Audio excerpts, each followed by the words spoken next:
Sabe quando a gente olha para aquelas pontes de concreto gigantescas cruzando vales, rios? A escala é, uau, inacreditável. Elas parecem que estão desafiando a gravidade, né? Centenas de metros de concreto, como se um gigante tivesse simplesmente colocado a ponte inteira ali. Mas como? Como é que se constrói uma coisa dessas literalmente no meio do ar? A resposta para isso é uma mistura fantástica de engenharia e, olha só, muita colaboração. 330 metros. Guarda esse número. Esse é o vão, sabe? A distância livre da maior ponte de viga de concreto protendido do mundo. Para a gente ter uma noção do que é isso, imagina só, 3 campos de futebol, um atrás do outro. É mais do que isso. E quem é a dona desse recorde todo? É essa maravilha da engenharia aqui, a ponte Xibanpo-Yangtze, lá na China. Ela foi construída em 2006 e, nossa, mudou a vida da cidade, conectando bairros inteiros que antes ficavam separados pelo rio. Agora que a gente tem essa imagem na cabeça, essa escala absurda, vamos entender como uma obra assim sai do papel. Pois é, e aí que tá a grande questão, né? Como é que se constrói uma estrutura tão pesada, tão comprida, avançando literalmente sobre o nada, sem nenhum apoio embaixo? Parece até mágica, mas não é não. É engenharia pura e da mais genial.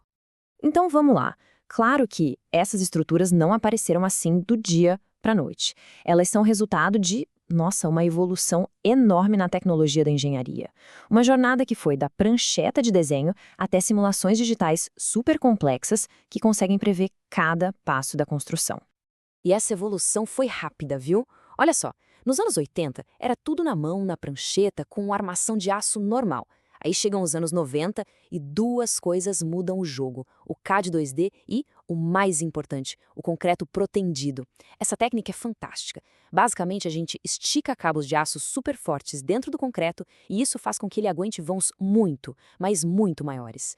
Depois, nos anos 2000, chegam materiais melhores, equipamentos mais modernos e hoje a gente trabalha com modelos 3D, tudo integrado. O nível de precisão é outro. Ok, e toda essa tecnologia abriu caminho para um método de construção que é, nossa, super engenhoso. Aqui no Brasil, a gente chama de balanço sucessivo. É basicamente a técnica que faz a ponte crescer a partir dos pilares, pedacinho por pedacinho. E qual é o bloco de construção fundamental desse método? É a aduela. Pensa assim, é como se a gente estivesse construindo a ponte uma fatia de cada vez. Cada aduela é uma dessas fatias, uma peça enorme de concreto que é moldada lá no alto e que se junta na anterior, fazendo a ponte avançar sobre o vazio. E o processo é um verdadeiro show de equilíbrio, olha que legal. Primeiro, sobe o pilar central. Lá no topo, eles instalam uma estrutura metálica enorme chamada carro de avanço. E é aí que a mágica acontece de verdade. Eles concretam uma duela de um lado e, ao mesmo tempo, outra duela do outro lado. Tudo em perfeito equilíbrio, como uma balança. O peso da duela nova é todo sustentado pela que já está pronta. Aí o carro avança um pouquinho e o ciclo se repete, com a ponte crescendo igualzinha para os dois lados. Só que, claro, essa técnica toda incrível não acontece sozinha, né? O verdadeiro desafio, no fim das contas, não é só engenharia. É a colaboração. É gente. Para construir uma ponte assim, precisa de uma verdadeira orquestra de especialistas, todo mundo tocando a mesma música. E essa frase de um engenheiro experiente resume perfeitamente a ideia. O segredo não é construir rápido, mas sim planejar de forma meticulosa quase. É pensar em cada detalhe, em cada possível probleminha antes dele acontecer. Porque no final, um projeto bem planejado é um projeto que corre sem sustos, sem dor de cabeça. Tá, mas e como esse planejamento funciona na vida real? A palavra-chave é comunicação, o tempo todo. O cara que calcula a estrutura, o construtor que está lá na obra, a empresa que faz as formas, quem fornece os cabos de proteção, a equipe de topografia, todo mundo tem que conversar sem parar. Imagina só, o projetista definir um lugar para ancorar os cabos e o pessoal da forma fazer a peça sem saber disso. Um erro bobo assim pode parar a obra por semanas. É um desastre. Ok, a gente já viu a técnica, já viu as equipes, mas vamos dar um passo atrás. Por que tanto trabalho? Para que construir essas estruturas colossais? A resposta é que, para uma comunidade, uma ponte é muito mais do que só concreto e aço. Ela é uma artéria, uma linha vital.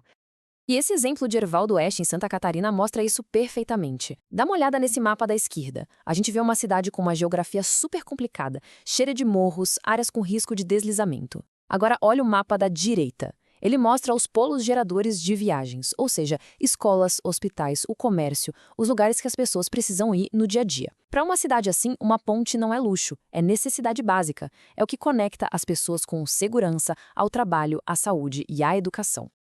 Então a gente já entendeu o como, o quem e o porquê. Agora, vamos olhar para o futuro. A tecnologia está pronta para revolucionar não só o que a gente constrói, mas principalmente como a gente colabora para construir. E a diferença do jeito antigo para o novo é gritante. Antes, o trabalho era muito reativo. Cada equipe na sua caixinha e os problemas apareciam lá na obra, na hora de construir. A abordagem do futuro, com tecnologias como o BIM, a modelagem da informação da construção é o oposto, é proativa. Todo mundo trabalha junto num mesmo modelo digital, uma espécie de gêmeo digital da ponte.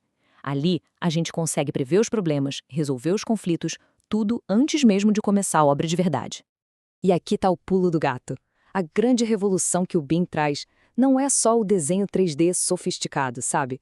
É a cultura de colaboração que ele exige.